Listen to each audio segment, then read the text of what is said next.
Thank you.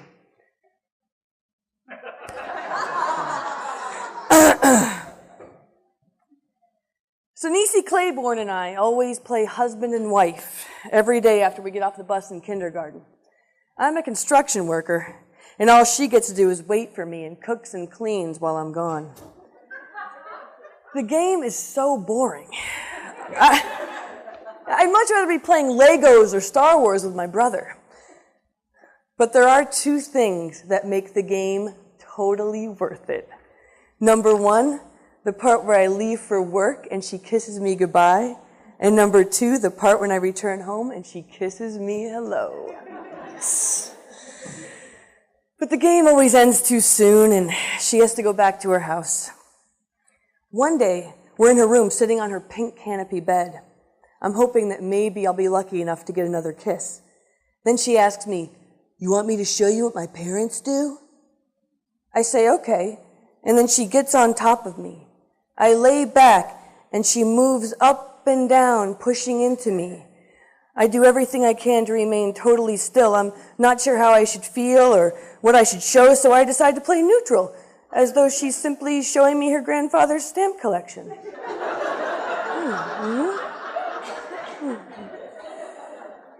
She finishes and says, "Do you like it?" I don't know. "It's called hump. Want me to do it again?" On the outside, I play it cool. "You know, whatever, I mean, if you want to." But on the inside, I'm screaming, "Are you fucking kidding me? Hell yes, I want you to do hump again. I want us to do hump for the rest of our fucking lives."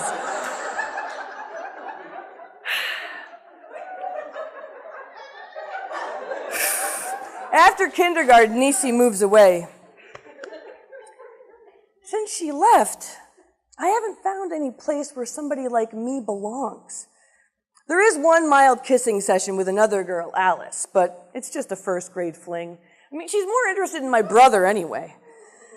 But as I get older, I see this is not just a phase for me. It feels real. But I don't know anybody else like me. When Mom takes me to lunch at McDonald's, sometimes I see this lady who wears this blue jumpsuit like a mechanic, and she even lets the hair grow above her upper lip. I like the jumpsuit, but I don't want to look like that. I think she should at least shave. Then there's the episode of Donahue I watch one day when I stay home sick from school. The show has lesbians on. No one really likes or seems to understand them. People in the audience say things like, "Why do you have to advertise it? It's not natural. You're a teacher. You shouldn't even be around children." I like girls too, but I don't want to be looked at like that or be talked to that way. So I know I don't want to be one of those either. I just want to be me. But it seems like being me is starting to make people mad for some reason. Now I'm in 4th grade. I'm in my room and I'm imagining my sister's friend Sarah watching me as I run from the stands out onto the basketball court and do a slam dunk right at the buzzer, winning the game. He's a jukebox hero, has stars in his eyes. He'll come alive tonight. I imagine the crowd going crazy and the team carries me on their shoulders right over to Sarah where I jump down into her loving arms. "You are amazing. Julie Novak, you are my hero. I knew I could do it because you're here." My daydream is then suddenly interrupted with there's a knock at the door. My mom yells to me from downstairs, "Julie, it's for you. Remember your old friend Niecy?" Niecy's in town? And she came back to see me? Does she remember? Is she different too? Holy shit. I need to do my hair. Hold on. I can't believe she's here. Maybe I won't be alone after all. We hang out for a little while, and then I test out the waters and share a secret as we walk around the block. You know, the other day, I had a dream that I was kissing a girl. But you're a girl! Gross! I wish I'd never even said anything. I'll never be with a woman. Boys like me, though, and that's cool, I guess. It makes me feel confident to be popular. I have a boyfriend named Joe Rotowski. He's my first kiss. It's fun, but it ain't no hump with Niecy. In 7th grade, I'm put in the position of choosing between two boys who like me, Alex and Mike. But I think I need a break. I'm tired of pretending that I'm interested in boys and being popular. Tired of pretending that I like wearing zinc pink lipstick and jelly shoes. So I stop. I stop wearing makeup and reject both of them. That's when the backlash begins. Mike and Alex go around and tell everybody what a stupid bitch I am. Dan Zagaro walks by and sticks his finger right in my face and says, "Now that is ugly." The rest of the year is not easy, but I do find some comfort in music. There's this band called the Smiths that I first hear on the college radio station. When I hear Morrisey ask, "Will the world end in the nighttime? I really don't know." I finally feel as if someone knows exactly what I'm feeling. I've never heard anyone be so open about being miserable. It's great. At the start of 8th grade, I find a new group of friends who like the same music as me. Jamie Newman makes a copy of Depeche Mode's Black Celebration for Chrissy Joyce. I asked Jamie if he can make a copy for me, and he charges me $1. I don't think he charges Chrissy anything because he has a crush on her. I have a crush on her, too. She has the most amazing face I have ever seen. On Saturday, we play basketball together. After one of the games, she and her friend Melanie go into the locker room, and they really transform.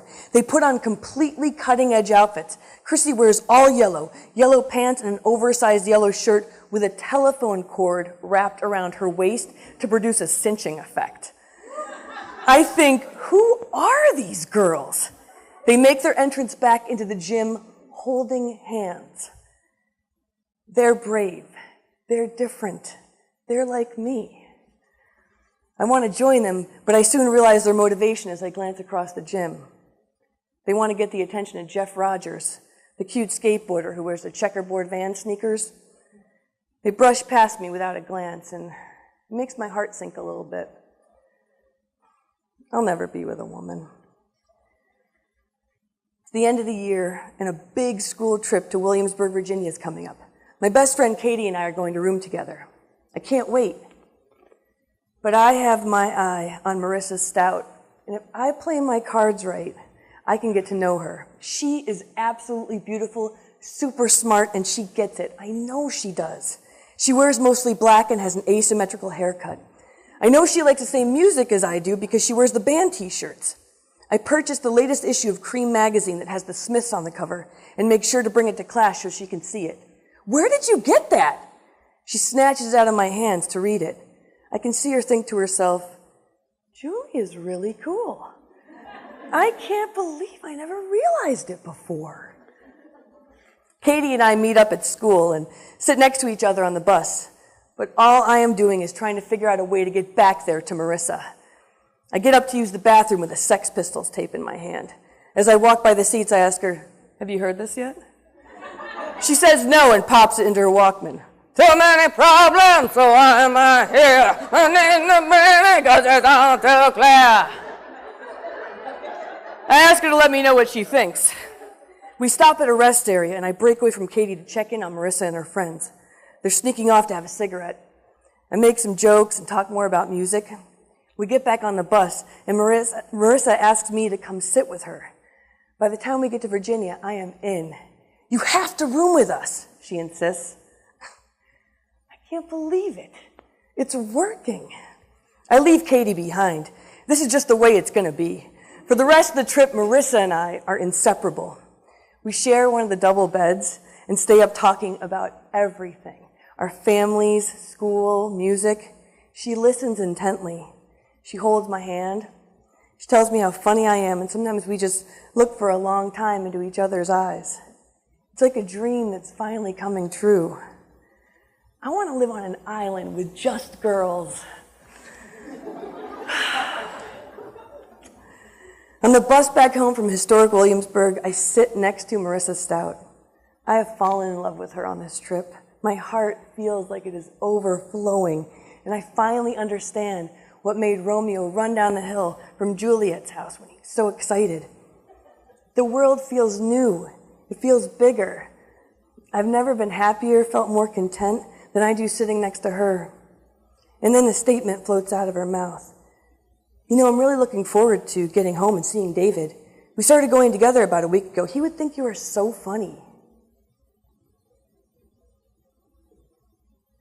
Everything that happened this weekend means nothing to her. I know she does not love me. I smile and then turn and look out the window. My heart is sunk now. I can't take it. I see no hope in sight for who I am or who I'll be able to become. We're getting closer to home. I'll never be with a woman. I decide then and there that I'll kill myself by the end of the summer. My love, wherever you are, whatever you are, don't lose faith. I know it's going to happen someday